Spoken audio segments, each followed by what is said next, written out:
Good morning students. मैं doctor Rajiv Dwivedi अपनी इस ऑनलाइन कक्षा में आप सभी डीएलएड सेकंड सेमेस्टर के प्रशिक्षुओं का पुनः स्वागत करता हूं। छात्रों, आज हम जिस प्रकरण पर इस ऑनलाइन कक्षा में चर्चा करेंगे वह विषय है प्रारंभिक बाल देखरेख एवं शिक्षा, यानी early child care and education.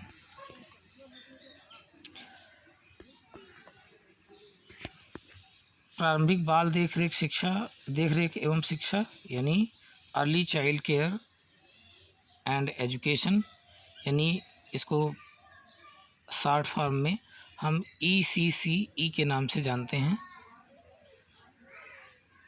छात्रों, पूर्व प्राथमिक शिक्षा जैसा नाम से ही स्पष्ट है कि प्राथमिक शिक्षा से पूर्व की जो शिक्षा होती है उसको हम पूर्व प्राथमिक शिक्षा का नाम देते हैं। पूर्व प्राथमिक शिक्षा मुख्यतः शिशु शिक्षा से संबंधित है, अर्थात विद्यालय जाने से पहले शिशुओं को दी जाने वाली शिक्षा एक तरह से शिशु शिक्षा कही जाती है। शिशु शिक्षा को अंग्रेजी में नर्सरी एजुकेशन कहते हैं। नर्सरी वह स्थान है जहाँ पौधों का रोपण व उनकी देखभाल की जाती है। जिस प्रकार से नर्सरी के पौधों की देखभाल करते हैं, ठीक उसी प्रकार से नन्हे शिशुओं की भी उचित देखभाल, उचित पोषण, उनके स्वास्थ्य और सीखने के लिए अनुकूल वातावरण की आवश्यकता होती है। अनुकूल वातावरण मिलने पर बच्चों का संतुलित संभव होता है। प्रारंभ में शिशुओं की शिक्षा को पूर्व प्राथमिक शिक्षा, विद्यालय पूर्व शिक्षा अथवा शाला पूर्व शिक्षा आदि नामों से भी जाना जाता था, क्योंकि नर्सरी विद्यालयों में प्रायः 2.5-3 वर्ष से लेकर 6 साल तक के शिशुओं को शिक्षा दी जाती थी।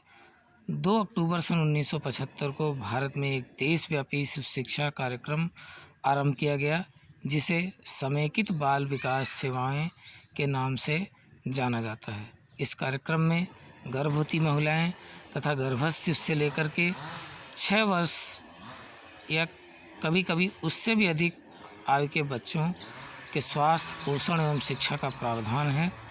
इस कार्यक्रम की व्यापकता के कारण शिशु शिक्षा के नाम से भी बदलाव आया और इसे पूर्व प्राथमिक शिक्षा तथा देखभाल अथवा ECC यानी early child care and education की संज्ञा दी गई। इसका कारण यह था कि इसका क्षेत्र 3 से 6 आयु वर्ग से बढ़कर के 0 से 6 वर्ष तक हो गया और इसमें शिक्षा के साथ साथ स्वास्थ्य एवं उनके पोषण की सेवाएं भी सुलभ कराई जाने लगी। इस परियोजना का प्रयास यह है कि इन केंद्रों को प्राथमिक विद्यालयों के निकट खोला जाए, जिससे कि यह बच्चे जो छोटे भाई बहनों की देखभाल की वजह से विद्यालय नहीं जा पाते हैं, अब जा सकें और दोनों बच्चों को शिक्षा प्राप्त हो सके। इसके अंतर्गत प्रत्येक जनपद के लिए 15 लाख रुपए की धनराशि आवंटित की जाती है। वर्ष 2008-9 तक समेकित बाल विकास परियोजना से समन्वय स्थापित कर 9,180 आंगनवाड़ी केंद्रों का सशक्तिकरण किया गया। इस हेतु ECCE कार्यकर्ता तथा सहायिका के प्रशिक्षण हेतु मानदेय केंद्र, संचालन सामग्री क्रय तथा खेल सामग्री क्रय हेतु धनराशि का व्यय किया गया। समस्त खेल सामग्री प्रधानाध्यापक की पत्रांक पंजिका में अंकित तथा विद्यालय के स्वामित्व में है। वर्ष 2009-10 में जनपद में शीर्षक के अंतर्गत प्री स्कूल रेडीनेस कार्यक्रम चलाया जा रहा है। इस उद्देश्य हेतु प्रत्येक जनपद में 200 विद्यालयों का चिन्हांकन करके और उनमें 4 वर्ष की आयु के 20-25 बच्चों को कराया जाता है। प्रत्येक विद्यालय के एक शिक्षा मित्र को उक्त कार्यक्रम में प्रशिक्षण दिया गया तथा शिक्षा मित्र व सहायिका के मानदेय, प्री स्कूल किट के क्रय, प्रशिक्षण आदि पर उक्त धनराशि व्यय की जाती है। प्रत्येक आंगनवाड़ी केंद्रों पर एक आंगनवाड़ी कार्यकर्त्री तथा सहायिका की व्यवस्था की गई है। आंगनवाड़ी कार्यकर्त्री केंद्रों पर 4 छोटे-छोटे शिशुओं हेतु विभिन्न कार्यक्रमों का आयोजन करती है। सहायिका केंद्र पर बच्चों की देखभाल एवं आवश्यकता पड़ने पर घरों से बच्चों को केंद्रों पर ले आने व ले जाने की व्यवस्था करती है। ECCE केंद्रों हेतु विकसित वार्षिक कैलेंडर के अनुसार ही प्रत्येक आंगनवाड़ी केंद्रों पर विभिन्न क्रियाकलाप आयोजित किए जाते हैं। शिशु शिक्षा कार्यक्रम में बच्चों पर कोई तनाव व बोझ डाले बिना शिशु के जीवन को बेहतर एवं समृद्ध बनाने की बात रखी गई है। उसके अनुसार इस स्तर के शिशुओं को केवल पढ़ना, लिखना और गिनती न सिखाकर उनके सर्वांगीण विकास हेतु कहानी, गीत तथा रोचक क्रियाओं का आयोजन किया जाता है।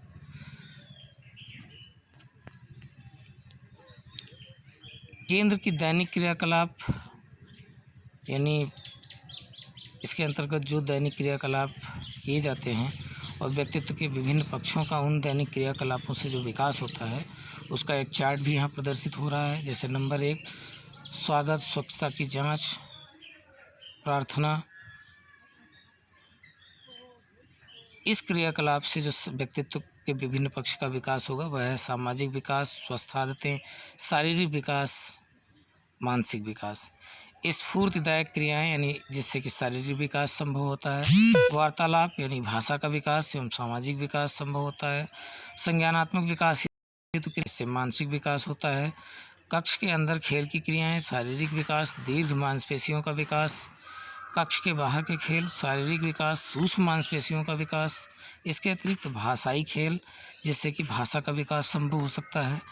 कहानी, गीत आदि दैनिक क्रियाकलापों के माध्यम से मानसिक कौशलों का विकास तथा भाषा का हर संभव विकास हो सकता है। इसके अतिरिक्त ECC के कुछ कार्यक्षेत्र भी हैं जो निम्नलिखित हैं। नंबर 1 पूर्व बाल्यावस्था सुरक्षा एवं शिक्षा यानी ECCE के लिए सभी साधन एवं राष्ट्रीय संसाधनों को प्रयोग में लाना। इसके लिए खोज, प्रशिक्षण, विकास और प्रसार क्रियाओं को समझना। नंबर 2 पूर्व बाल्यावस्था सुरक्षा एवं शिक्षा द्वारा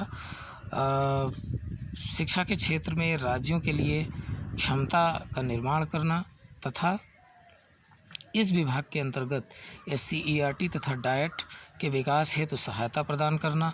नंबर 3 पूर्व बाल्यावस्था सुरक्षा एवं शिक्षा द्वारा षटमासिक यानी छमाही डिप्लोमा कोर्स व्यवहार में लाना जिससे राज्य योजना कार्यक्रम को लागू कर अध्यापकों, बालकों तथा अभिभावकों के लिए आवश्यक विकास कार्यक्रम का क्रियान्वयन संभव हो सके। इसके अतिरिक्त राज्य स्तरीय संयोजन समितियों को राज्यों की विशिष्ट योजनाओं के लिए तैयार करना जिससे राज्य शिक्षा विकास के साथ महिला तथा शिशु विभाग में सामंजस्य पैदा हो सके।